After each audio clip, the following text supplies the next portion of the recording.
uZulu ngokwakho ukuthi-ke kambe lo mthetho omutsha wekhansili uzabaphatha njani? Kuthi undli yakho somele ibhalwe inamba, ngeke ngabhalwanga uzabotshwa. Uthini ngakho lokho? Hayi mina ngibona kungcono, ngibona ku-right kakhulu ngoba nxa usiyadinga indlu emagwegwe uthola kula house number, izabe ungasakwazi ukuthi umlolisela kathi umuntu udinga inamba. So nxa kule namba yabo bonke inamba engiyidingayo ngu-642 kumbe ngu-542. So nxa kule house number kulula ukudinga i-address. Ngomakhala e-Country Park izindlu eziningi azilama-address. Uyabe usenza ukubuza uzobe kutshela ukuthi hayi ngapha kuseGarikai, ngapha kuseHlalani kuhle, ungasakwazi ukuthi ungaphi. Kodwa nxa kule house number ngibona kuhle kakhulu. Nxa udinga lapho ufuna ukuhambisa izimpahla khonapha uyahawula.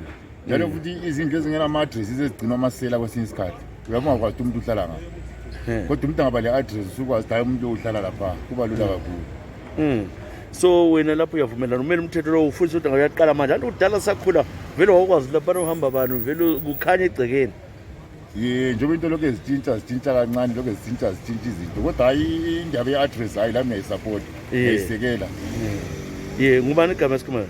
Mina nguThulani Dube. Hayi Thulani Dube, no siyabonga kakhulu eDube la kusasa.